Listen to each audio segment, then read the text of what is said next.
Welcome back, you guys. Thanks for stopping in, and today we're going to learn how to do skin fade with some waves on the top. And I'm going to go through the edge up process because some of you guys have been asking me about how I do edge ups and my process and whatever, and how you can get them crispy and clean. So let's just jump right into it. I'm going to begin this by combing the top of this hair, and we're going to take them from what you've seen there to what you see here. And these are the steps that we're going to take. So you guys know that I like to take it to the board, and I like to really be specific about exactly what I'm doing. So in this case, we're starting with a 1 closed and with the grain. Now, obviously with the grain is going to be taking off significantly less. And the other thing you're going to do about going with the grain, the other thing is it's going to leave a lot of the curl. It's going to let the curl lay down. So all I did was go through, comb it out, brush it out a little bit, and then I'm going to go back through 1 with the grain. And really, this is kind of one of the very few places that it changes a little bit from cutting this kind of curly hair to opposed to cutting the straight hair. Is we're going to use this moving with the grain technique on the front, and especially being careful to work in the very front of his hairline, because we almost want to fade that down just a little bit closer. So you're actually going to see me come against the grain slightly with the number 1 open.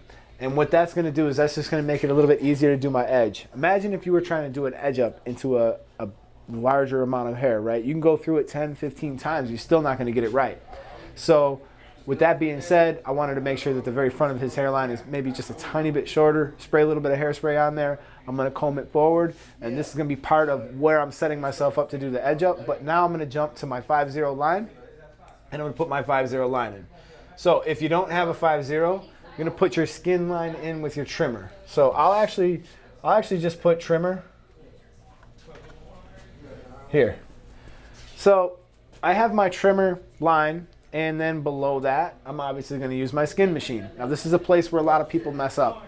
Now if I was going to try to make my skin line the exact same on both sides, it's a lot easier to just jump over to that right side once you're done and even it all up in the back. But regarding this next step, we're going to take our skin machine. Now you're going to see me use the Bronze Series 9. And by the way, congratulations to the winner of the giveaway that I just gave the Bronze Series 9 that I used in this video away. So as I come towards my trimmer line, wherever that trimmer line is, it doesn't matter if it's all the way up here. As I come with my skin machine, once I reach this, I need to start reducing tension and kind of flicking out. And you're going to see that you don't want to have any line in between where you went with your skin and where you went with your 5-0. This is really going to speed you up. This is really going to make life a lot easier on you, and it's going to prevent you from really struggling to get that harsh line out. Now, there's certain people that think that you shouldn't put such a harsh line out or a harsh line in. I like to put a harsh line in because I like to know that the fade is coming from the same spot on both sides. So with that being said, we also have the opportunity to move down with the grain while we're using our electric shaver as well. So if this was my electric shaver, I could move down with the grain. And of course, as we learned from the top, we know that's going to take less hair. So you might even have to move it sideways, across the grain, against the grain, whatever you got to do to get it clean. Now, in the end, what you basically want to see is a really smooth transition from skin to your trimmer line, so that you basically have skin to your trimmer and everything is perfect. Next step, we're going to start with the open taper. So I'm going to put open taper. And as I began with that open taper, I have it wide open, and that's where I'm creating that next line, right? Now, also, the second I begin closing it, I'm going to begin closing that lever slightly, and I'm going to go just below where I was with that original line. Using that crisscross motion, anchoring it on the head, and little by little, you're going to start to see your 5-0 line go out as we move this guard down just a little bit more. I'm going to move the lever down a little bit more. So each time you move the lever down, say very first time, then you stay just below that. Move it down a little bit. Just below that, move it down a little bit. And what you're going to want to see at the end is a very smooth transition from skin to open taper. Now, when you come to the masters, you guys see that I'm working with the masters. The masters opens to a number 1. Now this is kind of significant because that's a large throw that these clippers have. I just decided to go back, grab a throwback out of the drawer and just try working with something different because I've really been using the caliber so much that I just needed to go back and kind of feel what another clipper felt like for a little while. So as you begin working out your last little bit, you need to realize that you're actually at a number 1 with this clipper all the way open. So in this case, you're going to be able to handle all the way from a number 1 down to skin with one machine, which is pretty convenient, and I have to admit, it's very nice to work with, especially on certain types of hair. This being one of those types of hair that the master seems to perform really well with. So in my next step, we're going to do something a little bit different. Once I'm done and I have that cleaned up. Now, before you move on, I can't stress this enough. Before I actually move on, go back if you need to go back. You see, I went back, I grabbed my calibers because they're set a little bit closer. Now, make sure that this is perfect from skin to open taper. If you have any little lines in here, you need to go back and you need to address them. So if that means you got to go back to your trimmer, go back to your trimmer. If that means you got to go back to a closed taper for a different clipper that you have closed, you need to go back and you need to do that. See, because so many times we just get ourselves so confused and so out of order that before we move on to this next step, we really don't need this kind of trouble. So the next step, I'm actually going to go with the grain. Okay? And all I'm doing here with the grain is with an open taper. So an open taper is a number 1 with the masters, and I'm using it down with the grain, okay? And all that's really gonna do is that's just gonna soften that area a little bit. Then I'm going to begin with the 1 guard open, and I'm gonna begin going up and using the exact same process. So if this is the 1 guard open right here, I'm gonna begin closing it, staying just below that. Close it, stay just below that. Close it, stay just below that. Now what you're gonna see happen here in this technique is you're gonna see that it's starting to get pretty clean towards the top, above the parietal ridge section. That's all kind of clean. And you're gonna see most of that 1 line start to disappear as well. Now what you're probably gonna have to do in the very last step, you're gonna go grab yourself a 0 guard. When you grab the 0 guard for the Andis, that's gonna be the same as your 0 guard for a wall, as your 0 guard for the speed guards. You can grab that 1/16. So you're gonna grab that 1/16, open, close, and as you can see, the blend is gonna come out completely smooth from skin to that number 1 with the grain, which is what we did on top in this particular case. Now, some hair, when it's curly, it can be very challenging because there's going to be hairs that are swooping down one way, moving the other way, really matted up against the head. And that's why you're just going to have to take the time. Make sure that you brush it in different directions. Make sure that you've taken that time to do that. So we're going to go through, we're going to edge him up. Of course, you guys know that I like to spend all my edge ups, I like to stand actually directly behind the person, and I like to pull that razor straight into myself and just kind of use the tip of the blade to create that arc and in those C-cups, as some people refer to them. So, but pretty soon here, I'm gonna get started on the edge. Obviously, I have a lot of beards dedicated. I have a lot of videos dedicated to beards, but I actually probably could put in a little bit more work on the beards, but you guys really seem to like the fades, so I'm just trying to listen to what's popular and going on here. So let's talk about this guy's edge up for a second. Not so much his edge up, but let's just say that a client came into you with an edge up like this, where you can see that it's really high on this side, and you can tell that it's really low on this side, right?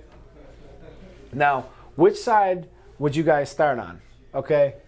And the answer is actually kind of simple, but if I was to go over here and try to start on this high side, and I wind up pushing the high side back, now look how much further I'm gonna have to take the low side to catch up with it. Now I know this should be common sense, but it may not be for some people, is you definitely wanna start on the low side. So if I look at a person and I see that the left side is like really low, the first thing that I wanna do is I wanna try to see how close I can come to matching that right side. And in some cases, like if you had a client that their edge up was this far off, it might not be worth it to push them back so far, to be so obsessed with making it perfect. It's just senseless. Now, in the case of this client, I actually think that his edge is pretty good. He's got a really nice edge up, and he's got a lot of hair to work with. So what I really like to do is I like to start in the middle, and I like to kind of work my way out towards a corner take my time to make that corner sort of sharp and begin working my way out to this corner so that I can take my time to make that corner pretty sharp as well. Now, a lot of people might think that there's some kind of magic, this evil, darkness, black magic stuff that goes on, because they look at Instagram and they see somebody spinning in the chair and they see like the last 2 taps of an edge up, and you might even get discouraged and think like, God, my edge ups don't look like that. But you don't realize is they may have been working on that edge up for like 15 minutes. And you're just seeing the last 2 taps, and they might even give the appearance that they're just throwing it in 2 seconds. Well, they're not. They do take time.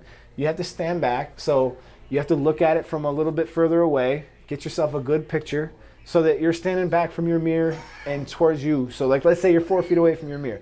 That's 4 feet there, 4 feet back. You're getting about an 8 feet perspective. So you really got to use your mirror, because it's really easy to get up close on something and think that it's straight. And then when they walk away, you realize like, oh God, that was crooked. Now the golden question is, do you call them back?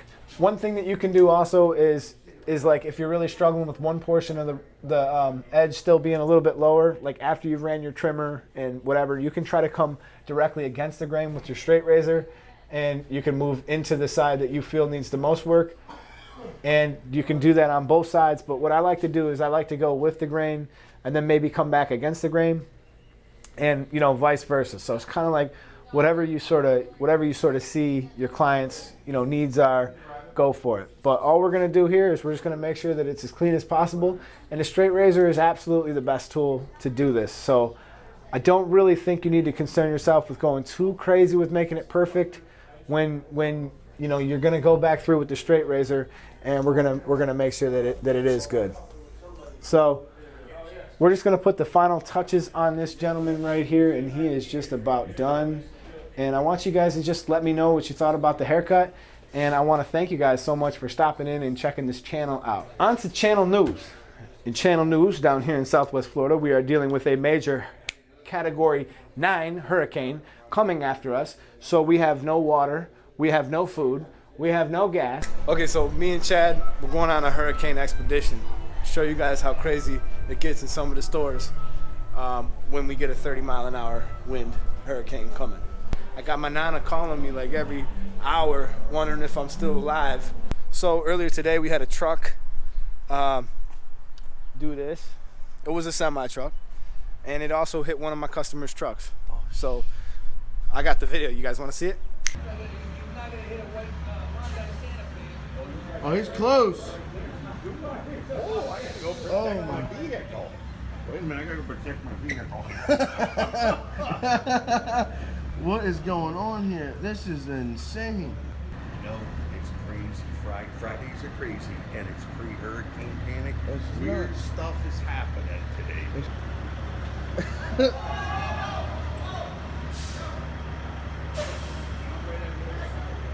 need to back up slowly. I'm moving my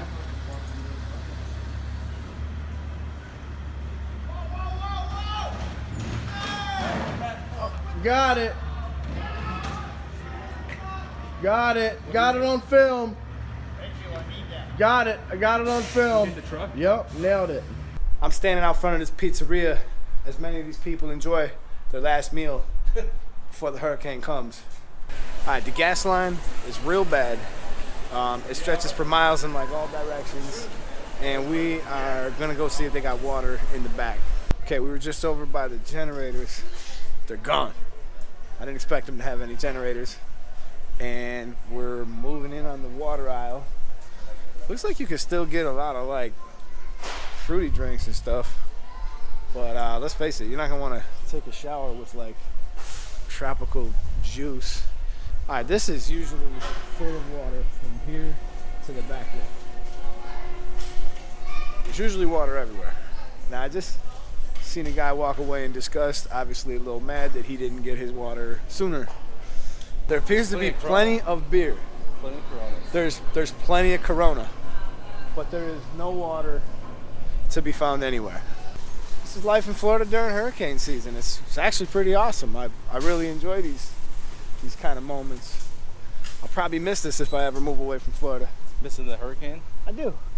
I don't miss all the stress that people put upon everyone else with the It's like the panic button, bro. It just creates this atmosphere. I don't believe a word that comes out of them news anchors' mouths. No, man. Dude, if you're a meteorologist, dude, I'd listen to another Barber before I'd listen to you. Let's say, oh, Category 4 hurricane could be coming your way. Next thing you know, everyone's spending their money in mass quantities. You know what I'm saying? It's like I feel like we're being programmed. We're doing it. You know what I'm run out and saying? you buy all this shit you'll never use, need, or spend. All right, look, you see all the caution tape they put up here? They put this up so that you stay in this line because they don't want you to get in the line from over here. It would just be cutting everybody. You're supposed to get in the line miles back that way on that road. Come in here, feed yourself. It's like, but anyways, I just wanted to share with you guys some of the stuff that goes on during these hurricanes. Maybe it'll be a Category 3, Category 4. We don't really know, but the meteorologists pretend to know. The news people pretend to know, and they pretend to try to make people panic, which that actually does work, and people do panic, as you can see. There's only one way to face these hurricanes. What's that? Fresh. With a Gotta be fresh fresh. fade, straight up. I'll see you guys in my next video.